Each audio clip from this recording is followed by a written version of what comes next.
Hello there, my name is Landon Allison, and I will be presenting today to three personas. They are an environmental justice advocate, an engineer who's looking to expand their knowledge of new power generation technology, and a curious rural community leader with little knowledge on the subject, but they're still wanting to do their part.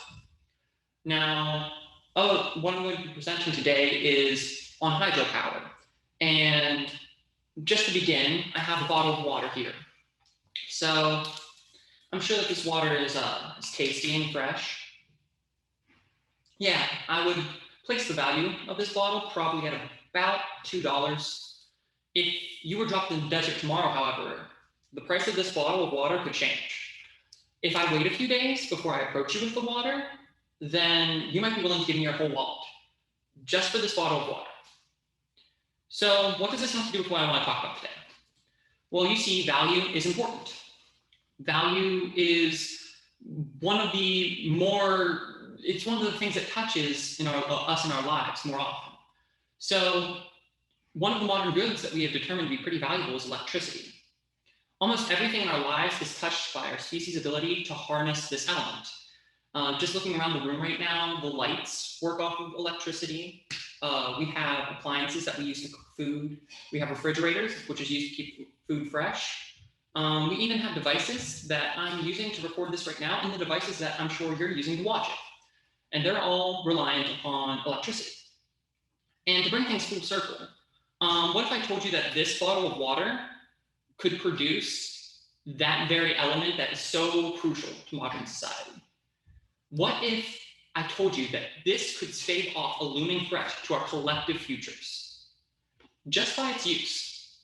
Suddenly, we seem a little more like that man in the desert, willing to give all he has for that bottle. So let's examine that a little bit more. Hi there. So, I propose that hydropower itself is a fuel of the future, something that we can use to continue keeping up our standards of living, but also being helpful rather than harmful towards the environment. First thing that I want to touch on is the various renewable energy sources. Hydropower is just one of many. We have wind power, solar power, geothermal power. Geothermal power is basically utilizing heat from deep underground in order to go ahead and generate electricity. All of these play a vital role in going ahead and creating a cleaner future for our environment and ultimately promoting the longevity of our world and our way of living. However, that requires me to address its counterpart, non-renewable energy sources, the fossil fuels. These are the things that are primarily being used today to generate electricity. They include coal, petroleum, natural gas. All of these emit various gases into our atmosphere that contribute to climate change and global warming. Now, these are necessary to cut for our future. If we do not cut them, then we stand to lose a lot as a species. To give you an idea, basically, whenever we're looking at deadlines for disaster, Australia and the UN both have kind of agreed on 2050 as a hard deadline whenever it comes to climate change and global warming. Now, to put that all into perspective, we have known about the theory of climate change since the late 1800s. We actually had solid proof that it existed come the early 1900s. So if that was the case, that means that we've been dealing with this problem for centuries. But we only have 29 years left to solve this existential threat. It's very little time in comparison with the time that we've already lost. Now, with everything put into perspective, I want to address the multiple different uses of hydropower. Now, on this slide, you'll see on the left there is a water mill. It's old school way of going ahead and grounding flour. This shows you one of the ways that can be used to create hydropower, or at least through a similar method. It's called run-of-the-river power. It works on the same concept as these water mills, but basically on a larger scale. It's a great option for rural communities that are removed from access to power.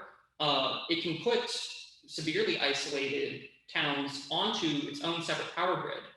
There are several small plants that were put in Nepalese villages just to get them on their own separate power grid because they had not had access to electricity. And these micro hydropower plants can and have gone ahead and created new advancements for these communities to use. You also have pumped storage power. Now this works kind of like a battery. The storage of power is important because battery technology has not been advanced for decades. And we do have intermittent sources such as wind power, such as solar power, and even hydropower in the case of run-of-the-river power and various other sources. These all don't constantly provide electricity. And so you have to have a way to store the power. Well, through pump storage power, you actively use that energy to pump water from a lower elevation to a reservoir in a higher elevation. And what this does is it allows you to store that water up there so that whenever you need it, you can open up a channel and let that water freely run back through, turning turbines along the way. So those turbines, whenever they're turned, can go ahead and generate electricity as well. Then you have dam storage power. Now you'll see I have a picture of a dam on the slide here as well. These have a similar concept to pump storage power, but there's no active pumping of water because you are using the dam to stop water from reaching one point to another, and so it builds up on one side. And whenever you want to generate power, you let it freely move to the other side through channels in the dam. These can cause some damage to water life in the surrounding area because it creates habitat changes such as temperature, and it can also restrict certain fish from going to their breeding grounds and such. So these do cause some environmental damage. However, it is one of the most widely used forms of hydropower, and it's a lot more accessible for its output to our current technology basis today. Finally, of all the different uses of hydropower, we have tidal power. Tidal power is used on larger bodies of water where there are tides. There are multiple different ways to use tidal power. There's tidal turbines and tidal barrages are the two that are most commonly used today. Basically, with tidal turbines, you have turbines that are very similar to the wind turbines that are put underwater on the shore of these big, large bodies of water, with the tide moving the turbine in a similar concept to how wind turbines are moved. The difference between tidal turbines and tidal barrages, however, is tidal barrages can hold power until it needs to be used because they are much like dams. They just change water levels by using the tides rather than blocking up the flow of a body of water. So there are different forms of tidal power, ones that are a lot more conceptual right now, ones that haven't been used as much. One example is like tidal lagoons. The only difference between tidal lagoons and tidal barrages is that tidal lagoons go ahead and have a man-made structure on one side that makes it so that they aren't damaging already pre-existing environment by their use. But the only one that has been built up as a plan was canceled, and that was in the UK. So they may damage the environment, but they oftentimes can also go ahead and be one of the best options for surrounding countries. Now, if you want a real-world example of the use of hydropower and its benefits, look no further than Norway. Norway is one of the most extensive hydropower generation programs in the world. 99% of its total energy production is through hydropower. There were actually several plans in the there are several plans in EU to go ahead and make Norway a green generator for Europe.